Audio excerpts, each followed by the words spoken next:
Welcome back for another helping of Oysters, Clams, and Cockles presented by Bolin Media. I am Ross Bolin here with Mr. Barrett Dudley. Barrett, how are you on this fine Wednesday? Oh, man. It's been raining all week. It's not supposed to stop. I don't know if rain's supposed to make like allergies better or worse, or if I'm just like finally getting sick. I feel like, like everybody's been sick for the last 6 months. I was sick for all of September, yeah. Yeah, right. So I think it's just probably allergies because that's usually what it is, or at least that's how it starts.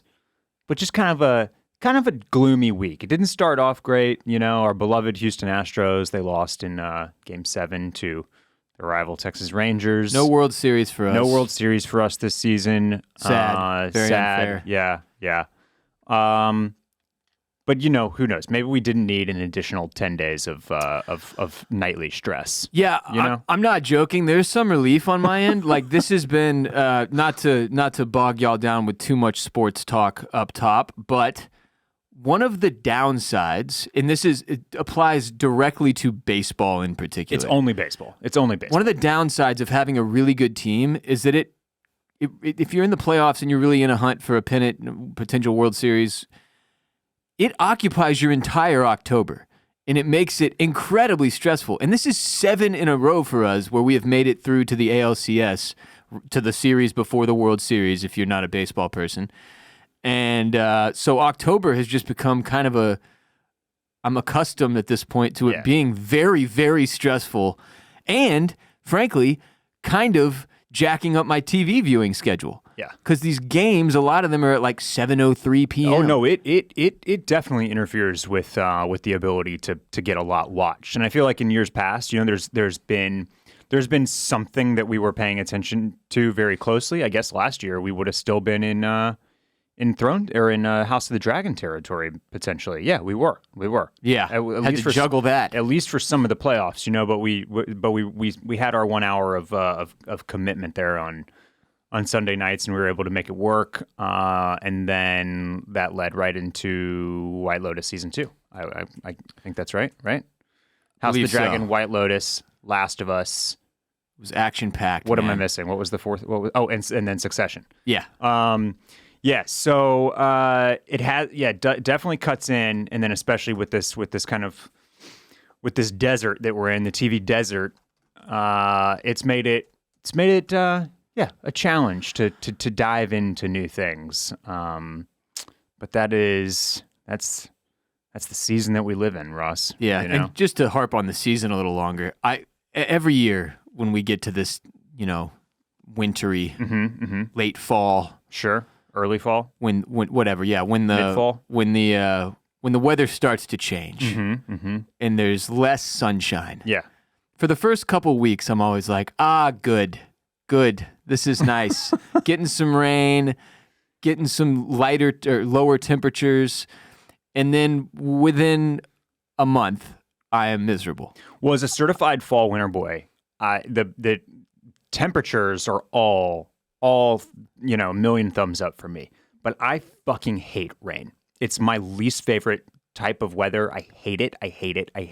We're both multi-dog boys. That doesn't help. I never, ever, like, the only acceptable rain for me is, like, when you're tucked in for the night. Oh, that's good rain. You're on rain. the couch. That's you're good watching rain. something. The dogs have already been out. They're fed. Their have begun, siesta time, right? And then it starts to rain, but it stops while you're asleep so that the ground all has time to like dry out and it's not a muddy shit mess in your backyard anymore. Yeah. That is acceptable and good rain. That's it? All other types of rain, I cannot stand. It's the worst. Like, never catch me in the Pacific Northwest because that's just not, it's not my shit, man. The perfect scenario you just outlined almost never happens. Never happens, yeah. But it can, like some nights where it's, and if it's, when it's sporadic, I'm cool with it. When it's every day for like a week like it is right now, this sucks. But if it's a sporadic thunderstorm, especially at night, that can almost enhance my TV or movie viewing time. I'm just like, it's something about it. The vibes are correct.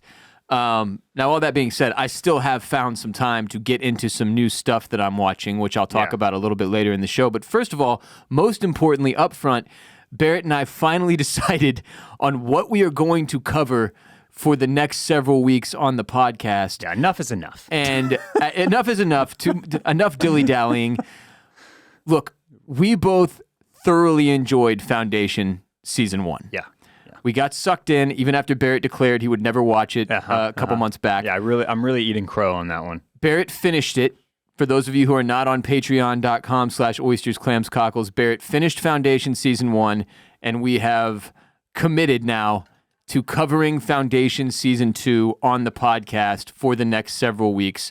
We're looking at 2 episodes a week is what we're going to discuss. Yeah, I think that makes sense, yeah. So I've already watched Foundation Season 2. I'm going to go back and be rewatching it while Barrett is watching it for the first time, and we'll be covering Foundation episodically moving forward starting next week, and we're stoked. Now, for those of you, if you never jumped on board with Foundation, we kind of talked about it off and on for a while now. Yeah, and here, and then a lot on Patreon as well, so like, our conversation has kind of been splashed all over the place, but now we'll be going back to format, basically. And yeah, if you've not, I think it's going to be great for anybody that's already watched any Foundation boys and girls out there who have already watched Season 2. I don't know how much coverage there was out there about it. It certainly wasn't on my radar as like something that like a bunch of potties were doing. I mean, they had like their official Foundation podcast or whatever, but like, those are always a very different vibe than what we do. Yeah. We bring something special to the table, Barrett, that they can't. So. Yeah. They can't. Most notably, we both show up to the Stewed in tie-dyed online ceramics t-shirts. Nobody else is doing that. That's true. Right. That's really true. That's a vibe in and of itself. That's the type of vibes that we're bringing to the table that you're just not going to get anywhere else. Yeah. For those of you who never jumped into Foundation, it's on Apple TV Plus, and I'll give you the quick synopsis here. It's a complex saga of humans scattered on planets throughout the galaxy, all living under the rule of the Galactic Empire. Dr. Harry Seldon and his loyal followers attempt to preserve their culture as the galaxy collapses around them. It is based on a series of books. I believe there are 8 books. This book series is credited as like sort of the foundation of modern sci-fi, if you will. There's a lot of like Star Wars when you jump into this thing. It's like a much more complicated and adult Star Wars is one of the ways I would describe it. Yeah, you're definitely, if you've not watched any of it yet, you're going to be like, and you're going to jump in for this ride.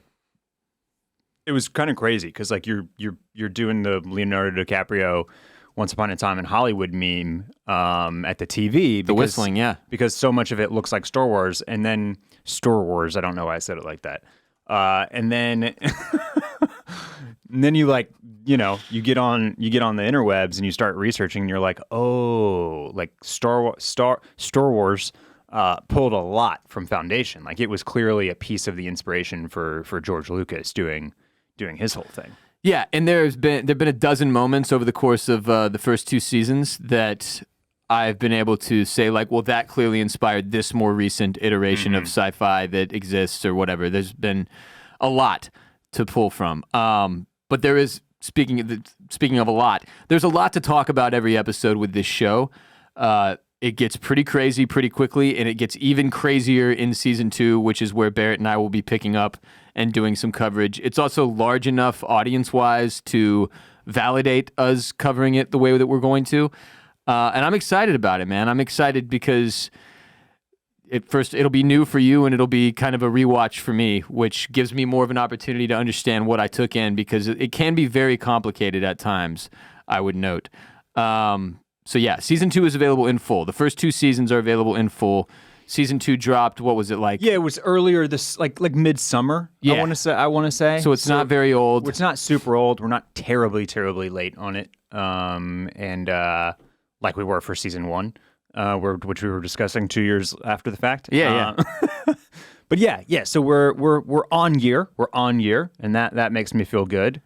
And we're gonna be And this will also open up a lot more discussion opportunities for the Clam fam, most notably the Mollusk Militia over there on our Patreon. But we'll be dedicating our weekly, both of our weekly pods to covering the episodes, which is also always a good time. It's fun. Exciting times. The cast is awesome. I'm a big Jared Harris fan. He plays a huge role in this show, playing Harry Seldon. And then Lee Pace, who, what do we know him from? Remind me. Was he a Marvel guy in some shape or form? He is in Marvel, but like not recognizably because he's the bad guy in the first Guardians of the Galaxy movie, I think. Okay. Maybe the first two. I can't remember how long he lasts. But like he's like full hood and crazy face paint and like all this type of stuff, so you wouldn't really recognize him as. Okay. But he's got a real specific demeanor though. Yeah, and for whatever reason, he's been like covered in GQ and had like a bunch of profiles written about him. And every time Lee Pace like pops up on my Instagram or the internet somewhere, he's always kind of like written about like he's like this like big deal for so. I don't know. And then I'm guessing Foundation has a lot to do with that. Maybe it does. Yeah. But he's certainly like you said it really well. Like he definitely has like a presence about him. There's an episode in season 1. For those of you that have watched, it's when he's walking the spiral. Yeah. You know? Oh yeah. And I was just like looking at this dude, and like he has like the tallest pecs I've ever seen. Yeah. I'm just like, why? This dude is long as hell, and I looked it up. He's 6'5". You know, he's a big cat. He's a big dude. Yeah. And he does a great job. His storyline playing Empire, Brother Day specifically, is one of the best and most fascinating parts of this show. Yeah, and I would say it's because of the conceit of the show, which, you know, we're jumping in here to season 2, so I don't really think it's a spoiler to say that like the rulers of this galaxy, who we kind of call formally Empire, they're just clones of one another. Right. And so it's always him. It's the same guy. And because it's always Lee Pace as kind of the main one there. And it's a really strong performance. And I would call it the spine of the show in season 1. Yeah. Because everything else is kind of floating around it. And so even though he's not necessarily like our protagonist, in fact, he's more of our antagonist, he's really like the bass note of the show. Definitely. Lee Pace's character as Brother Day and then Jared Harris's character as Harry Seldon kind of operate as our two constant characters, because this show covers a lot of time. That's one of the things about it that makes it very, very fascinating. And it'll be interesting to see how they navigate that from a TV storytelling perspective into season 3 and for you into season 2. And as we know, time is a flat circle. And a wheel is a circle. So you could say that there's a wheel of time happening here. You could. Yeah. You could. Just to jam Wheel of Time in here as well. Since that's the other thing I watched recently. Barrett couldn't get past the Trollocs. Hashtag Trollocs. But yeah, so Foundation season 2 coverage starting next week. We're finally doing something specific again. And I'm excited for y'all to join us on that ride. If you haven't watched season 1, knock it out in the next 5-6 days. Do it. Just do it now. And then you can jump onto season 2 with us. Barrett, Martin Scorsese's new movie, The Killers of the Flower Moon, has hit theaters. It has. It's doing really well, from what I understand. And I actually forgot, but I had tickets to this last weekend. And it was after a long week. My 8-month-old son has been teething. And so sleep in my house is been very inconsistent. Yeah. And we got to the weekend. We were like, oh, yeah, we've got tickets for The Killers of the Flower Moon on Saturday night. Yeah. We're using our one date night of the month on a 3.5-hour long Martin Scorsese film about, like, from what I can gather, a Native American people being taken advantage of and slaughtered. And, murdered. There's some murders, We hit the cancel button on this. We ended up getting our tickets refunded because I was like, I just don't think, like, it was me, not my wife, who came out and was like, I don't think this is a good idea. Yeah. Our start time was 8 p.m., which for two parents of young children, y'all are falling asleep at the end of that. Getting out of this thing at 11:30 at night is like, there's no... midnight. You got trailers and commercials beforehand. You're right. You're not getting out before midnight. We had grandma babysitting, so it was going to be like she would have been passed out by the time we got back too. God knows what's going to happen to her. Anyway, so... this is something you and I have talked about a lot over the years, especially because you hit this point before me. Yeah. Where really long run times, they don't jive with you and your schedule and the way that you like to take things in. No. And I have definitely reached that point now where committing to a 3.5-hour movie is a much, much, much bigger deal now than it used to be for me. Yeah, and this is a tough one. And I actually thought about this. I looked a few days before the weekend hit. Obviously, we've been trying to like find things to kind of cover and touch on. I was like, well, shit, like maybe we need to try to go see this Killers of the Flower Moon film. All the tickets were gone already. People in Austin really, really love their movies. And so, and in this Darth, I think that like something big coming out was just like got snapped up real fast. Yeah. So it was kind of a non-starter to begin with. But I was doing the exact same calculus that you were, just like thinking about like, God, like, okay, like I know it's Scorsese, he's earned it. And if I watch this movie at home, it's going to be broken out into like this, like, stop and start bullshit that I also don't like. Yeah. Where it's going to take me 3 nights to watch this thing, or it's, I'm going to hit pause like 47 times. And I don't love that either. You got a pee-pee. But, but yeah, it's, so it's tough to know what to do with this one because I've heard mostly good things about this movie, I would say, but I've also heard that it's too long. And it's not his best, right? It's not Scorsese's best. And I think it's the guy that I always think of is Jeff Bezos at Amazon, because he's notoriously cheap and has always like run the ship, and like kind of all his first mates, basically, like all of his high level execs and whoever's running this department or that department, he kind of like purposely constricts them like with budgets, because like it's his belief that type of restriction creates the best environment for like innovation.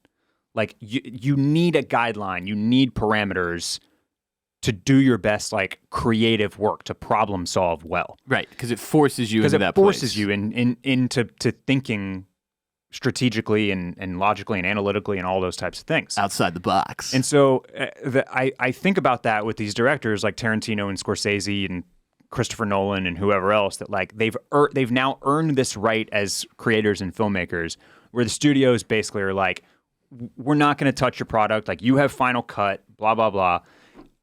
But they now have this license to basically make a 4-hour movie. And I think that hurts the final product.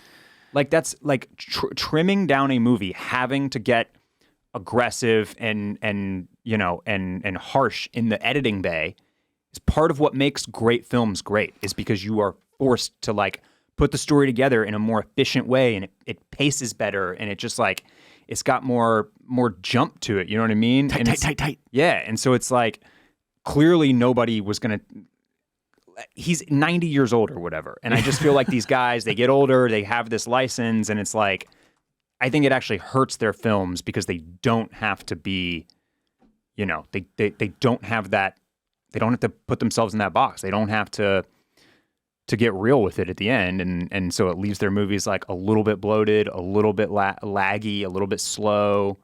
And I've not seen this one to actually have a take yet, but yeah, but you get the feeling even just from the trailer. When you watch the trailer and then you go 3.5 hours, you're like, okay, there's going to be some slow parts to this puppy. 100%. Yeah.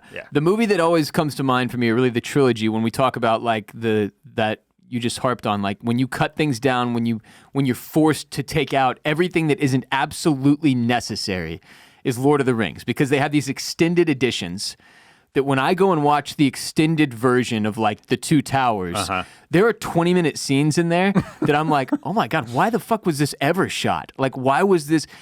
I don't like the extended versions. I think there's a bunch of bloat and nonsense that is totally unnecessary to the telling of the story, that puts you in a position where you're looking at a 4-hour film.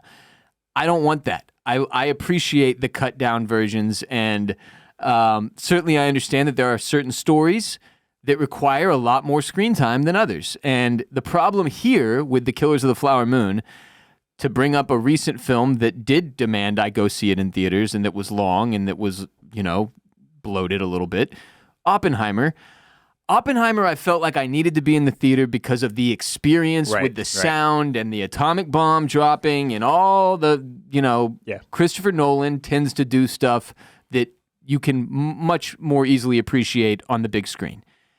I don't feel that draw with The Killers of the Flower Moon. I'm not like, oh, this is one I've got to see in theaters. Yeah, and we got to look at the recent history as well, right? Where it's like Christopher Nolan stuff has been pretty snappy, I would say, even when it's long. Like, whereas the last Scorsese film was The Irishman, which I'm pretty sure was 6.5 hours long. Which took me three tries to get through. It took us like 2, 3, 4 nights to get through. Good movie. And so it's like, good fun.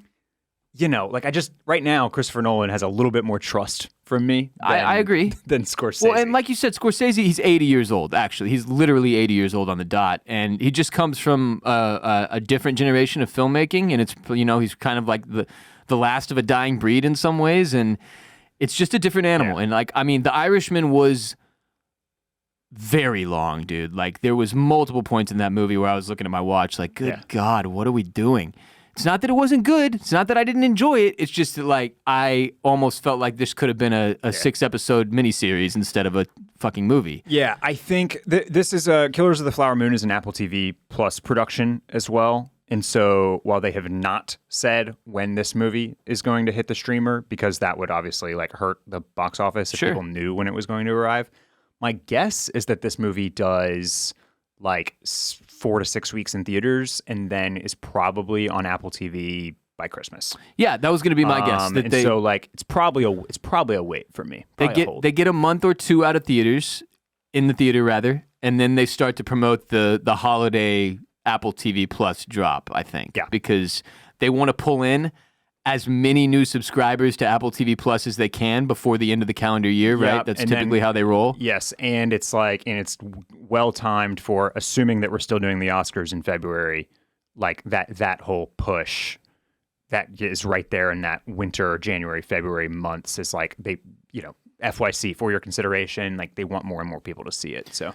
And not that I'm not excited for this thing. It's not anything Scorsese does, I'm watching. All right, he's made several of my favorite movies of all time. Almost more for me. I got to see the Leo performance. That's like as equal of a draw, if not more so for me. Yeah, they're kind of a pair at this point. Yeah, They rock together so much. But no, it is it's a different type of Leo, right? Like we talked about the other week. I can't remember if it was on Patreon or public, but this is the least attractive he'll look in a movie we have ever seen, maybe. It's that's going to be interesting. I think he's doing like a pretty interesting like dialect. The way he talks or whatever in this movie is going to be real different for Leo, and I'm excited for it for a variety of reasons. I can't bring myself to go spend the one night I get out of the house a month watching a 3.5 hour Killers of the Flower Moon right now. I just can't. I can't make myself do it. So sounds like a tough hang. Yeah, if you've seen it already, holler at Barrett and I on social. Let us know what you thought about it, or if you're in the Discord, holler at us in there. The cord is strong, but yeah, I just had to share that I didn't quite make it to the theater, and I got my refund, and that was nice. That was nice. This holiday season, you might be looking for nutritious, convenient meals to keep you energized on jam-packed days. Factor, America's #1 ready-to-eat meal delivery service, can help you fuel up for breakfast, lunch, and dinner with chef-prepared, dietitian-approved, ready-to-eat meals delivered straight to your door. You'll save time, eat well, and stay on track with your healthy lifestyle while tackling all your holiday to-dos. Today's episode is brought to you by Factor.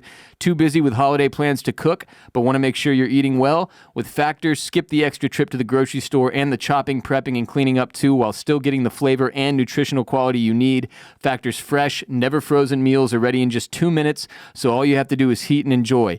Looking for a special occasion meals during the holidays? Level up with Gourmet Plus options prepared to perfection by chefs and ready to eat in record time.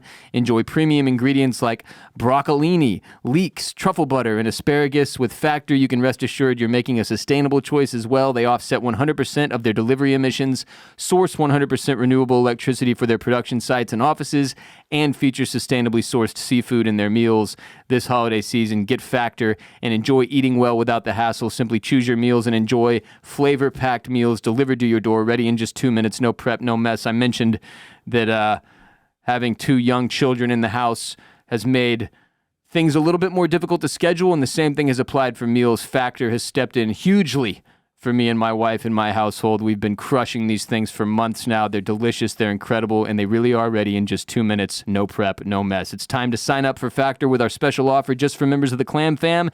Head to factormeals.com/OCC50 and use code OCC50 to get 50% off. That's code OCC50 at factormeals.com/OCC50 to get 50% off. So people were recommending The Fall of the House of Usher.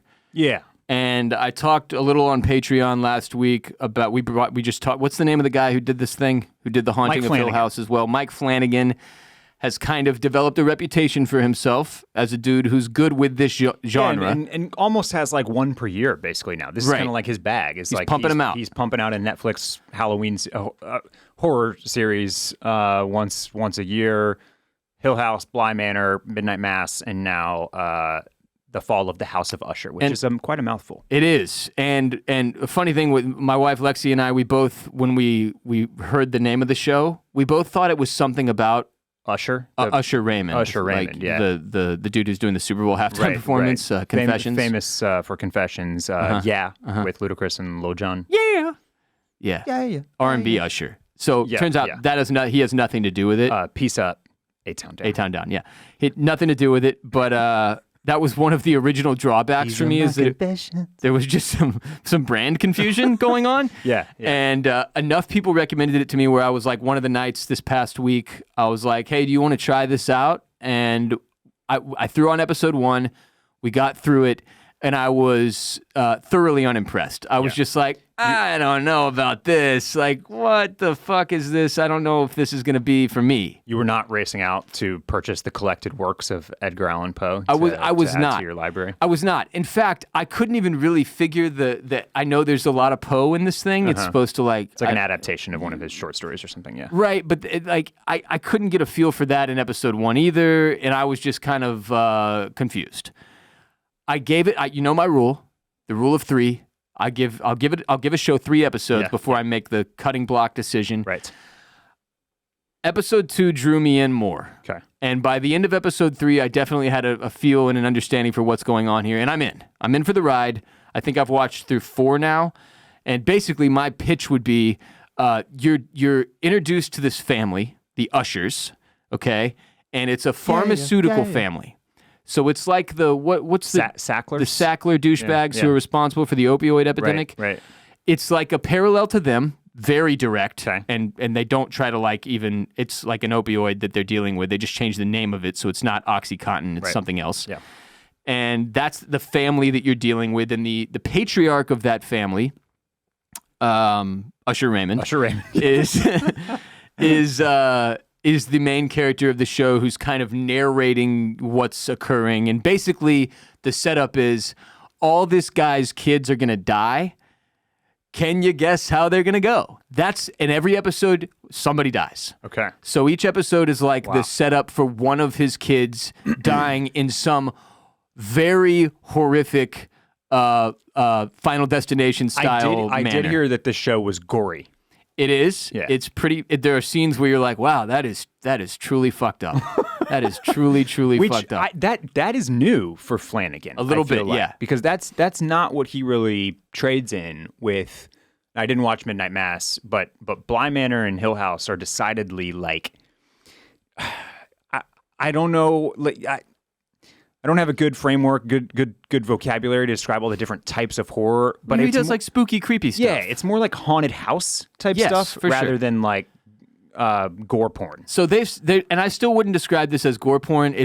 He's strategic when he uses it, but there are scenes in every episode where you're like, dear God, there is still a lot of the more creepy, like Hill House, Bly Manor style. Horror, and I'm doing air quotes here because I'm not sure it actually qualifies too much as like pure horror, but it has been fun. Like it's you can tell it's his stuff. What's his name one more time? Mike Flanagan. Mike Flanagan. So you're getting the Mike Flanagan vibes through and through. All right. It's a little cheesy and over the top, and that's one of the things in episode 1 that kind of pushed me away, that turned me off. I was just kind of like, this is such a cheesy. Yeah. Like, come on.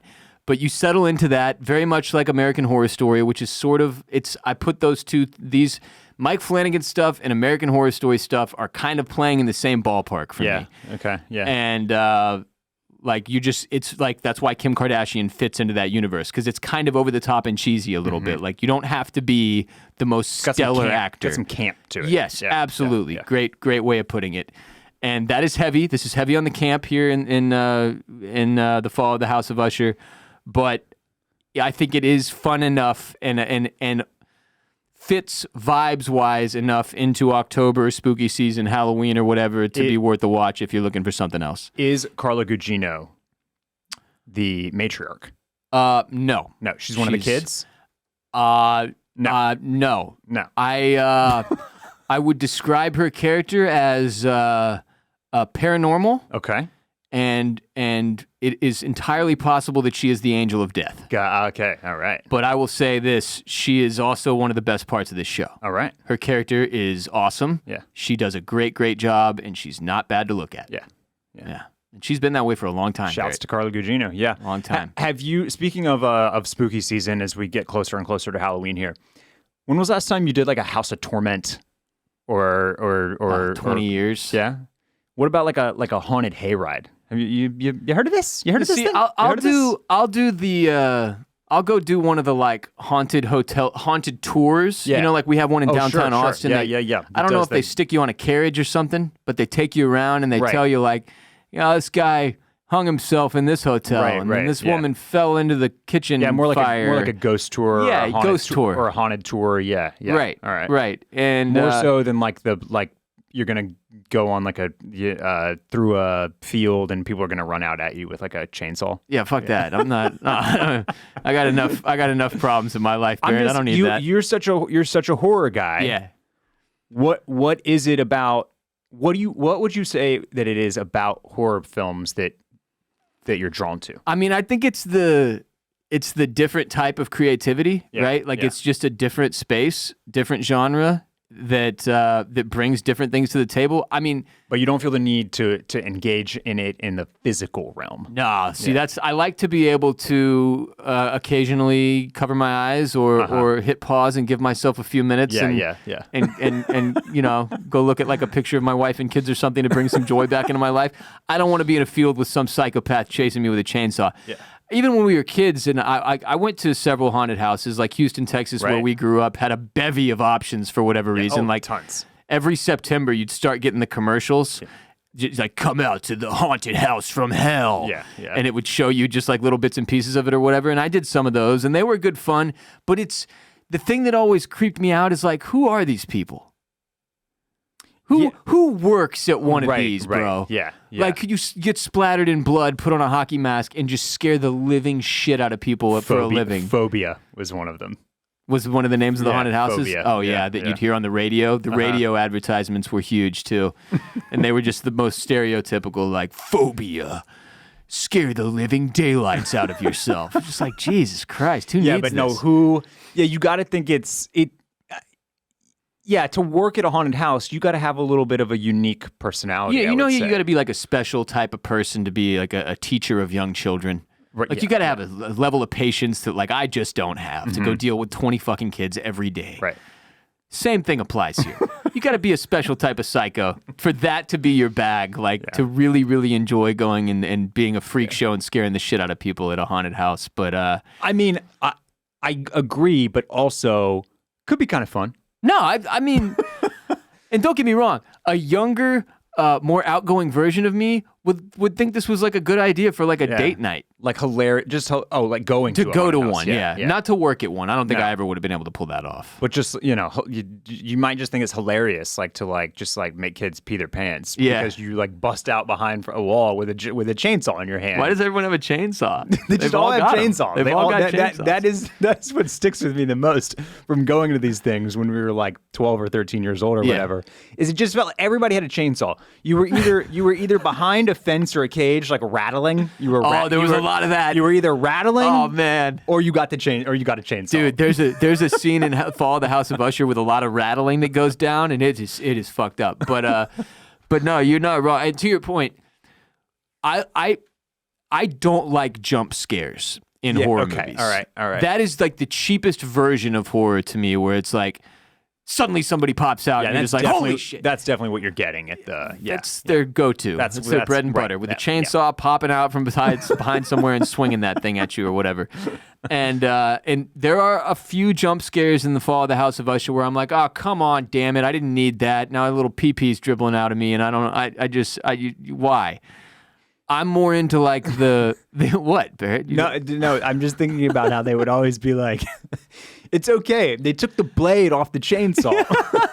It doesn't have the blade on it. And I'm like, there's still something fucking spinning on that thing.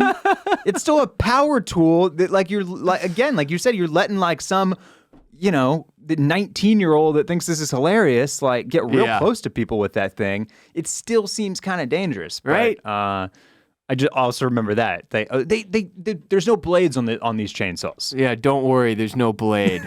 Oh, now I feel better. Like I can't just be bludgeoned to death with it no matter what.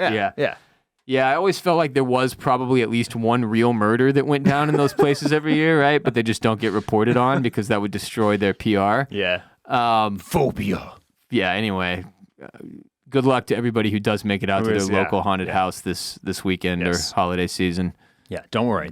There's no blades on those chainsaws. There's no blades on those chainsaws.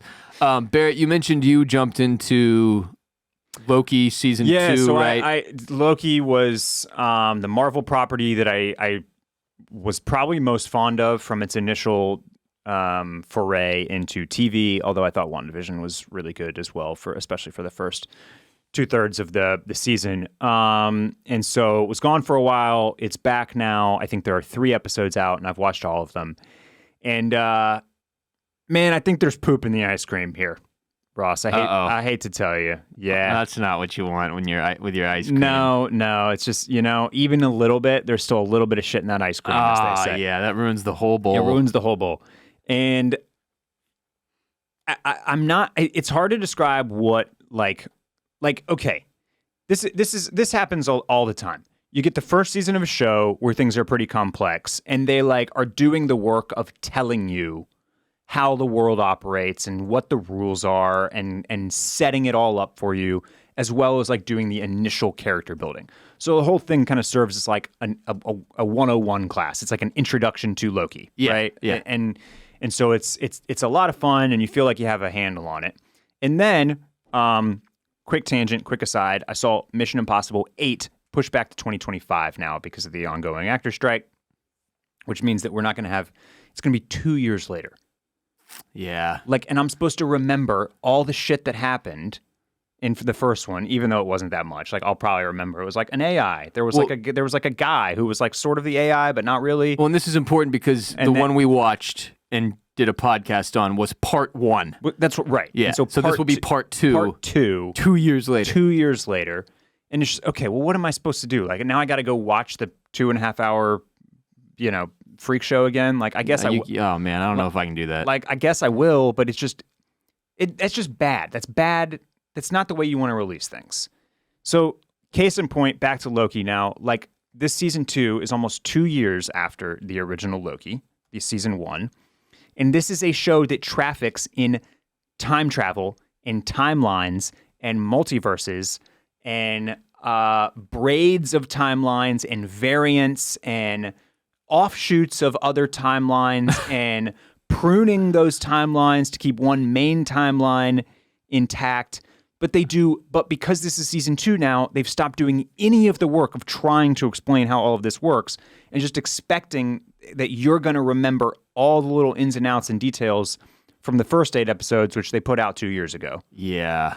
And so it's and even if I were to go back and rewatch those first 8 episodes again, I'm still not sure I would be able to make heads or tails of what the fuck is going on here. As far as where we are and what they're actually trying to do. And so it's overcomplicated. And it's just kind of a mess. The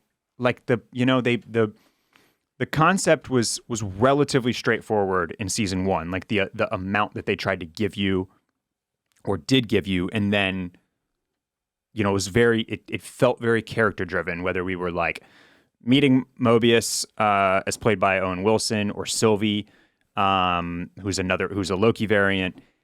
And now it's just now they're not bothering with any of that. It feels like there's new characters who we don't really get developed very much, and they're constantly mixing the timelines, and now they're having to do the little CIA thing at the bottom where it's telling you the year and the location and whether it's the main timeline or a variant timeline. Oh. And it's just kind of a clusterfuck, and I am finding myself bored by the end of these 1 hour episodes. Oh man. Because mostly because they've lost me because I don't really know what's happening. And it's a shame because I Owen Wilson and Tom Hiddleston have an awesome chemistry together. They're very fun to watch. And it feels like a big letdown and a missed opportunity because they just, I don't know, something is rotten over there where they're just doing too much. Yeah. You know? Like, it's a lot to manage. It is. But it's a bummer because season 1 was so good and I had really high hopes for season 2, and I am not loving it. And it's only 6 episodes, so I'm halfway through. So it's not like it's got a lot of time to course correct. Yeah. Do you feel like you're committed though? You're going to finish it out? Yeah, because it's only 6. I'll finish it out. Committed. Yeah, just to see what happens, but and to see if maybe they try to wrap this up in a way that makes any type of sense as we head into whatever they're going to do next, movies or Kang the Conqueror season 3 or whatever it's going to be. But I don't have super high hopes. Yeah. That's a shame. That's a shame. Today's episode is also brought to you by Bird Dogs. Bird Dogs makes the most comfortable and versatile pants, shorts, and bathing suits in the entire world. I've been wearing them for several years now. Bird Dogs cannot be beaten. I wear them to sleep, to do yard work, to work out, to go swimming, to play golf, going out to dinner. You can wear them to do everything. They fit great, they feel great, and they look great. They've got a ton of different designs and colorways with funny names like the Art Fart Knockers, Duffy the Vampire Slayers, Uncle Bucks, and Teddy Rubskins, just to name a few. I have an entire drawer of my dresser occupied solely by Bird Dogs at this point. That's how good they are. That's how comfortable they are. So if you want to look like money while you're out on the golf course this fall, or out at the bars, or out to dinner, or just be comfortable in bed or on your couch watching TV, Bird Dogs are the move. Pants are great for the golf course, like I said, or the office, or going out to dinner. They've also got great looking polo shirts now that are just as comfortable as the pants and shorts. Click on the link in the description below to go to birddogs.com/dragon and enter code DRAGON at checkout, and they will throw in a free Bird Dogs tech hat with every order. It's a beautiful Bird Dogs hat for free when you go to birddogs.com/dragon and use code DRAGON at checkout. birddogs.com/dragon, code DRAGON. So 2 things that I saw getting really positive reviews. One, Gen V, the Boys spinoff. Yep. I have seen people ranting and raving about how it is just as high quality and on the same level as The Boys, which is really, really hard to do, to maintain that. Now, it does feel a little early to be making any all-of-the-way conclusions about it, but yeah. The people that love The Boys, though, love The Boys. Yeah. Like, it almost, I mean, probably about the same as Marvel, but it is kind of a similar, like, comic book fan base. Yeah. And I would describe them largely as, like, you know, zealots when it comes to that type of stuff. So it does not surprise me that people that are 110% in on The Boys love Gen V. But like you said, you just don't feel like you need more The Boys. Yeah, The Boys is enough boys for me. Yeah. As I said, probably on Patreon, I guess. Yeah, I think there was a call about if we were going to get into Gen V, like, there's a threshold for me of how much just kind of like gratuitous violence in the name of fun I can stomach. Yeah. And while watching The Boys is like good for me, like I get it, like it has a high entertainment value, I don't need another show that's gonna like explode like 40 people's heads at one time, or have people flying up people's dicks as little tiny Ant-Man. Yeah. Or whatever else they want to, whatever messed up shit that they want to do on the show also. You know what I mean? No, absolutely. I think the big selling point for me that I'll need to hear eventually before I get drawn into Gen V, and first of all, I need to go back and finish the final season of The Boys, or the most recent season of The Boys, because I got about halfway through and then life found a way to distract me. Is this saying something different? Is Gen V getting into subject matter that is different than The Boys did, right? Because The Boys obviously tackled a whole bunch of different societal issues and power dynamics and all kinds of different things, and did a really, really good job, so that it was very highly intelligent and interesting on top of being creatively vulgar and disgusting. Yeah. So there was a lot like that. That all hit well for me together. Yeah. If Gen V has some type of similar ability to delve into like societal topics and issues in an adult way that's interesting, then I might be in at some point down the road. This might be one that I stick in my back pocket for a rainy day next time we have a fucking actors and writers strike at the same time and all production is destroyed for an entire half a year. So that's one thing I've heard great things about Gen V. And then the Taylor Swift Eras Tour movie, which I think did pass the 100 million mark on its opening weekend, if I'm not mistaken. I think that's right. Which is nuts. Is supposed to be an incredibly enjoyable experience. Probably similarly to the way that Gen V is made for fans of the boys. Yes. Like, this is not something that if you're not a big Taylor Swift fan, you're probably not going. Yeah. So it's hard for me to take the reviews super seriously because I'm like, yes, but would I think it was awesome? Right. And I can't really tell, but the thing I keep seeing critics say is that, like, it does a fantastic job of capturing the experience of being at the Eras Tour show. That's interesting. Which is tough to do. Now, Yeah. the one complaint I've seen from, I guess, more casual Taylor Swift fans is that there is a lot of fan engagement occurring. Participation, People are yeah, standing yeah. up, singing, screaming, Oh, yeah. clapping, and some people are being turned off by that, Yeah. which is mostly just funny to me. Yeah. Because I'm never going to find myself in the situation where this matters. I'm not going, Barrett. Okay. All right. I'm a half a Swiftie now. Yeah. But I'm getting enough of Taylor. Yeah. I'm getting enough of her just watching football games. Oh, sure. Every Sunday, Barrett, she's there. She's there, clapping it She's up. there. She's always there. Tell you what, that Travis Kelce man, he's really taking to this new relationship. He's just, he's performing. He's performing well. 187 yards or something this past weekend. It's the reverse Jessica Simpson effect. It is. Where Tony Romo kept shitting the bed. Yeah. When she was at games. Yeah. Kelsey's stats are like twice as good when she's there than when she's not. Yeah, lucky charm, some people are saying. So yeah, I mean, some guys, they excel under pressure, you know? Yeah. That's what Travis Kelce is currently doing. Good for him. Anyway, so yeah, starting next week, Foundation Season 2. We'll be going in on episode 1 and 2, and then taking calls and discussing on Patreon as well. We encourage you to join us on this ride. It is a very good show. It is a very fun show. I have seen through Season 2. I promise you it is worth it. And as I got with, Season 1 ended, and I was kind of like, okay, I like that. That was good. It got even better in Season 2, and I have no reason to believe that shouldn't be the way this thing carries on moving forward, getting into Season 3, Season 4, etc. And there's a lot of room for them here to play because they've got 8 books. They could do 6, 7 seasons. Who knows? We'll see how deep they go. But yeah, Foundation starting next week. We're stoked. Also, join us on patreon.com/Oysters, Clams, Cockles, where you can find, when you join, for just $5 a month to support our podcast in the Clam Fam tier. The entire backlog of all of our Patreon exclusive content immediately becomes available to you, including our coverage of The Sopranos, of The White Lotus, of Game of Thrones, House of the Dragon, The Last of Us, Silo, Succession, all of those things on patreon.com/Oysters, Clams, Cockles. So get in there today. We'd also appreciate it if you continue to support our sponsors by using our dedicated URLs and codes. That's the other way we pay the piper here at Oysters, Clams, and Cockles. Today we had birddogs.com/dragon, code dragon for that free hat with your order. And then code OCC50 at factormeals.com/OCC50 to get 50% off at factormeals.com/OCC50. Links and codes for today's sponsors in the description of this episode.